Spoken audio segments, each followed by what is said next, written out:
Առանց 1918-20 թվականների հայ ռազմական ուժի հաղթանակների, որի արդյունքում դա եւ մայիսյան հերոսամարտերն էին, դա եւ հայ-վրացական պատերազմներ, դա նաեւ Սյունիքում Նժդեհի պայքարներ, հայկական խորհրդային սոցիալիստական հանրապետություն գոյություն ունենալ չէր կարող։ Եվ ըստ էության այն տարածքները, որոնք պահվել են հայկական ռազմական ուժի գործողությունների արդյունքում, այլ ոչ թե հետագայում ռուս բոլշևիկների այսպես բարեհաճ աչքով նայելու կամ Հայաստանի խորհրդայնացման կամ հայ ճակերտավոր բոլշևիկյան գործիչների դիվանագիտական հանճարի,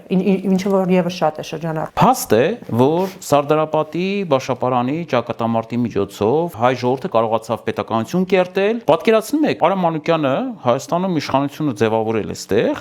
տեղային իշխանությունը, բայց իրավաբանորեն եւ քաղաքական միտքը գտնվում է Թիֆլիսում եւ որոշում է կայացված, որ այնտեղից պետք է կառավարությունը գա Երևանում ստանձնի տեղի իշխանությունը։ Այդ ամբողջ գործընթացը տևեց 2 ամիս։ Քաջազնունին արդեն խնդրում էր բոլոր կառավարության այս կամ այն անդամներին եւ այլն, որ նշանակված էին նախարար եւ այլն, որ տեղափոխվեն Երևան, չէին ուզում արդիկ գալ։ Այդ հառաչի կառավարողները ընդհանրապես իրենց տաքուկ Թիֆլիսյան տներից չէին ուզում։ Երևանը